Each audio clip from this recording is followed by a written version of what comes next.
programming challenge using Flowgorithm. I'm going to go back to using my variable and console window so I can see everything I need to. We're going to run the program just to clear all of the windows, and our program today is going to be a number guessing game based on something called binary search. Now for this we're going to use a couple of variables. So our first one is going to be called number, because the number that it's selected as the correct number.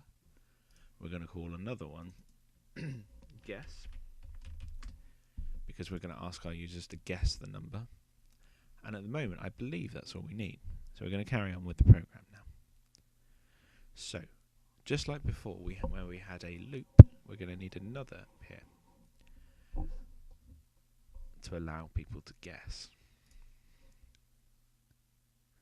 Our number initially needs to be set to something. Okay, so we're going to just pick a random number ourselves for the moment. We'll call it go with 58. So our expression here needs to say, whilst the guess is not equal to the number, loop. We're going to use our not operator again, which is both crocodile brackets, and instead of using a integer like we did last time, we're going to use another variable. So while guess is not number, then it will loop around here. If the guess is the number, it's obviously going to be false, so it's going to go down this path. So like we did before, we'll do the easier output first.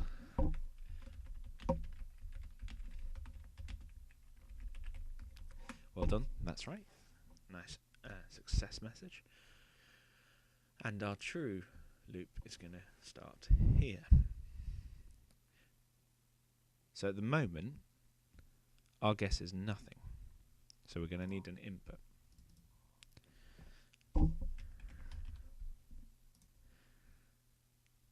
I'm going to put the initial output up here because I only want it asked for once.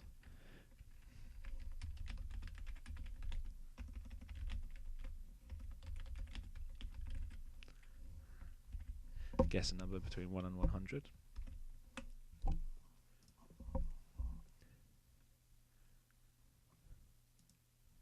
We're going to have an output here of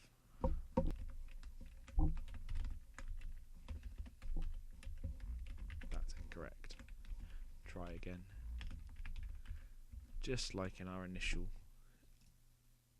maths question. Now, as I said, we haven't got actually a guess set up here, so we need to establish our first option for them to have a guess.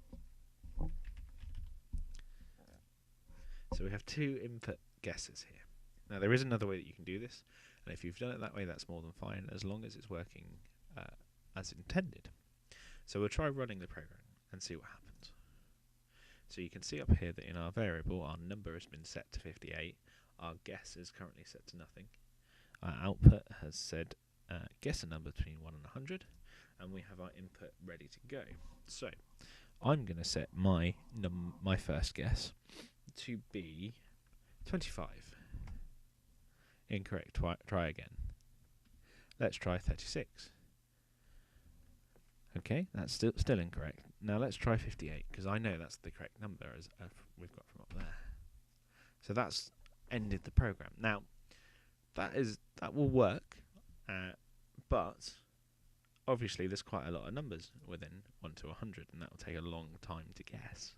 So what we need to do now is to put in an if. So if the guess is less than the number, we can show them an option, or if it's more than the number, we can show them a different option. We don't need our output here, because we're going to have two different outputs here, but we need a condition. So just like we have here, we can reference our variables. So we can say if the guess is less than the number,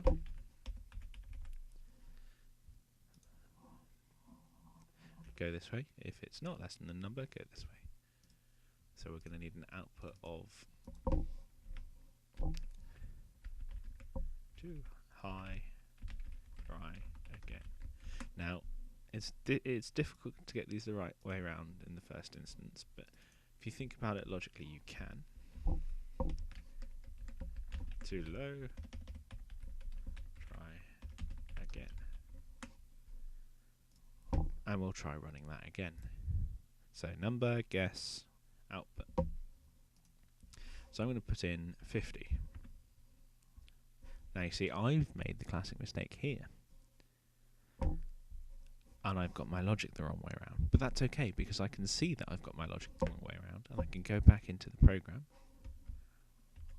and either swap these over with what they're outputting, or, guessing slightly less work, I can swap this operator. So I can swap this from a less than to a greater than. But I've already swapped the outputs over, so it doesn't really matter. So we'll start again. We'll put in 50. Too low, try again. What about 60? Too high, try again. Now I have a little bit more logic behind this game, which is much better. But obviously I know that the answer is always going to be 58. So what I'm going to do now is, in this assignment, use a different function. Now this is referenced in your help sheets that you should have, but I'm going to use something called a random function, which will pick anything up to the value but not including that value from 0. So I have the option of 1, 2, 3, 4, 5, all the way up to 99 and 100, but not 101. So that makes it a bit more random. And a bit now, if I'm not looking at this window and I'm just seeing the output as the user would, let's get rid of this. I can show it a little bit more easy. So now I have a random number being generated in here. I still have the guess function, so I'm going to assume that I can't actually see this section up here, and I only have be seeing this window. So I'm going to try my logical guess of 50, because I'm then splitting the numbers in half. So it's too high. I'm going to try it again. So halfway between 50 and 1 is 25. So let's try that one.